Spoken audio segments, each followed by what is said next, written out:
Here's a question. If there's no conflict of interest and nothing to hide, then why won't Canada's housing minister disclose his real estate holdings? Greg Robertson, Canada's new housing minister, was asked on the record in Parliament to reveal what he owns, and he refused.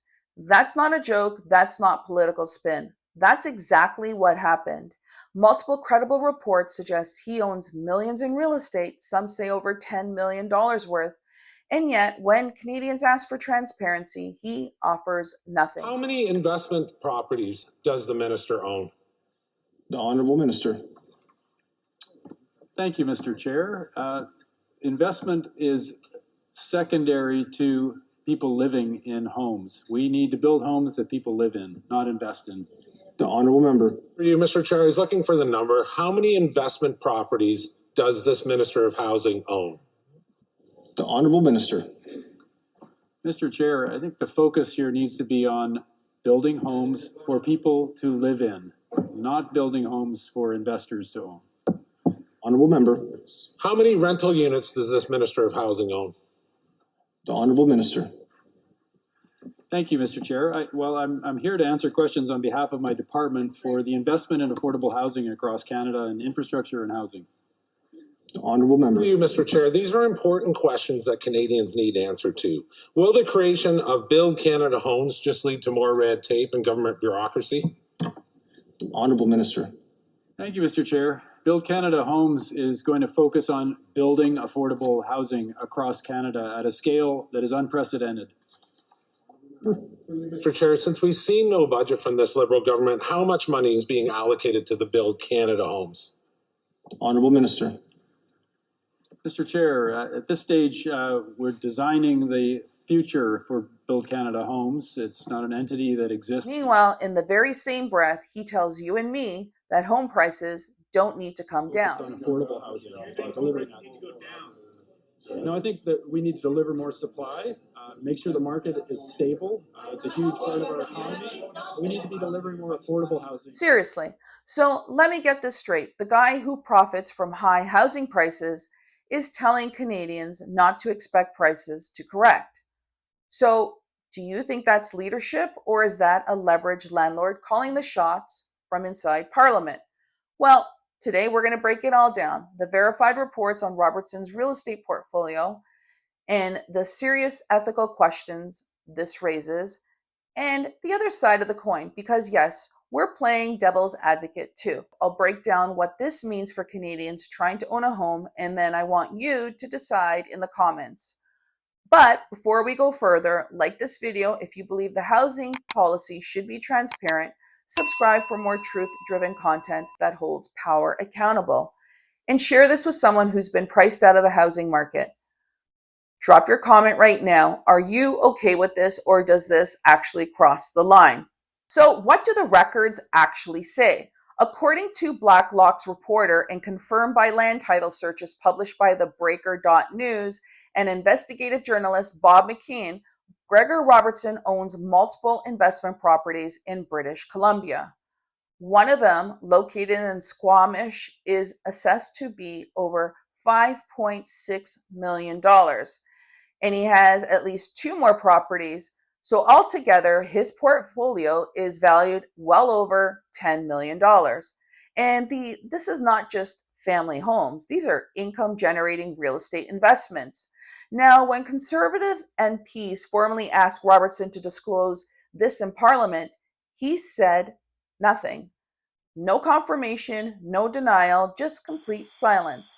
And let's not forget, Canada has no standardized requirement for elected officials to disclose their full investment properties unless they're held in certain types of corporations or trusts. That means millions in real estate can legally fly under the radar, and the public would not ever know. Compare that to the United States, where members of Congress must submit annual disclosure listings all their assets that are well over $1,000, including rental properties. And in the UK, the House of Commons maintains a registrar of financial interests with far more transparency. So why is Canada still playing hide and seek with financial interests? Even the Conflict of Interest and Ethics Commissioner can only act on what's declared. So if it's not disclosed, they don't investigate. That's a pretty convenient loophole, isn't it? This is about more than just one man. This is about the principle of public trust. Housing is the number one crisis facing Canadians today. And when a federal housing minister holds millions in real estate but refuses to disclose them while publicly saying no need for price drops, that's not just suspicious, that's a flashing red ethical warning light. So let's zoom out. Here's what the rest of the country is facing. Nesto.ca reports it takes Canadians anywhere from 3 to 16 years to save up a minimum down payment, depending on the city, income, and the price of the home. The national average is 8 years if you save 10% of your gross income annually. So let's break that down. For homes under 500,000, you need 5% down. For homes between 500,000 to 1.5, you'll need 5% on the first 500,000 plus 10% on the rest. In homes over 1.5 million, you'll need 20% down, no exceptions, in high-cost areas like Vancouver or Toronto. And many first-time buyers now need hundreds of thousands just to get in the game. Nesto recommends using every tool available. So TFSA allows you up to 95% contribution room since 2009.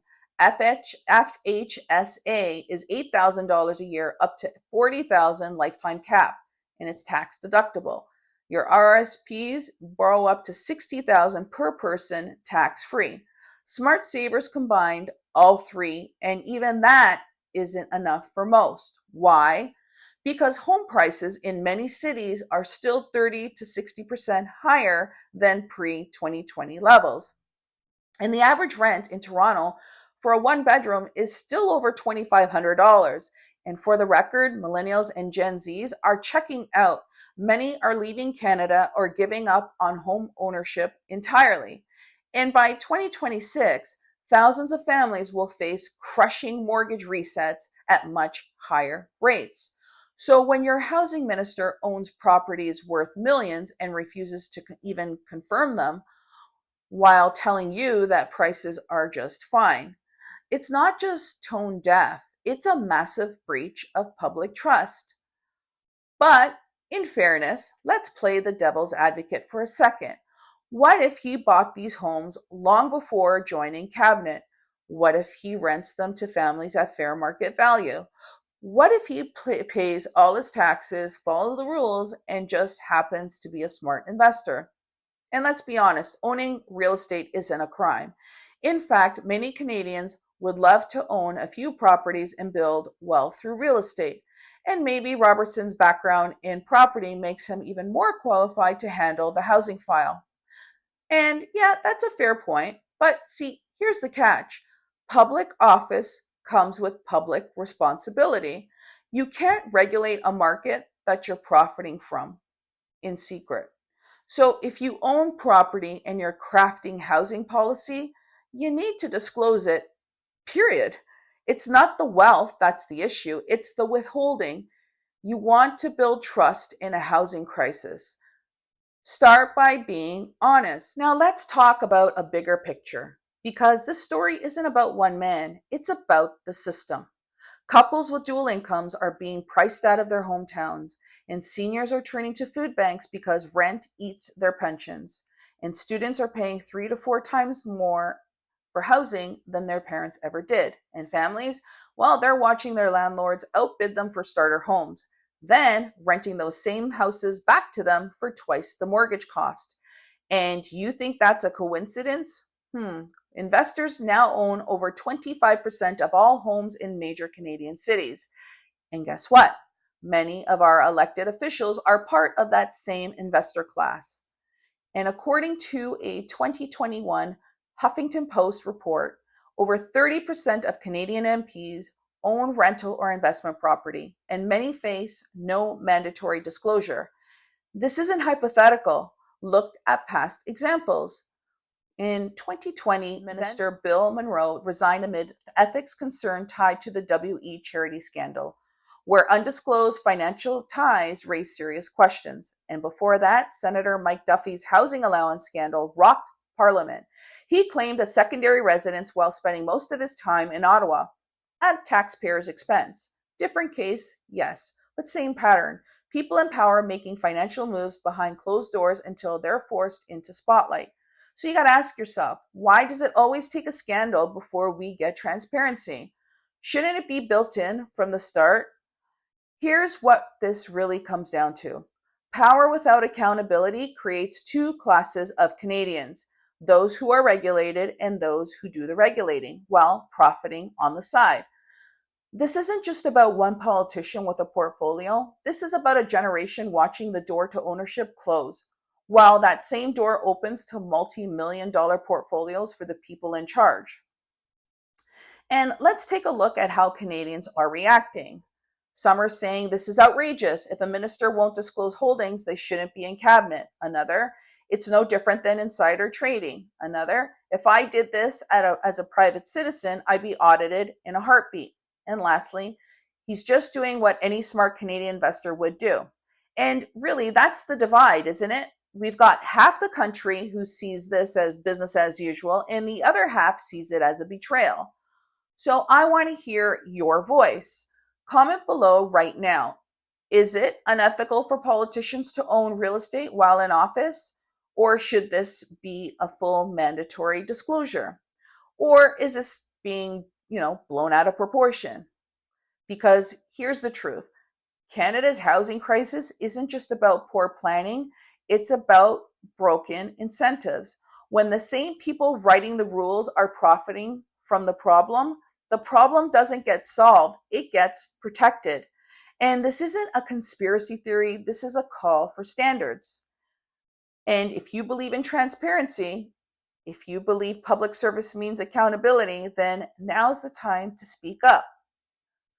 Like this video if you believe housing policy should serve people, not portfolios. Subscribe so we can grow this channel into a movement for change. And share this with someone who's saving every penny just to own a home and wondering why it feels impossible. Because this isn't just about real estate. This is about what kind of country we want to live in. A country that hides its conflicts or one that fixes them. Thanks for watching. I'll see you in the next one.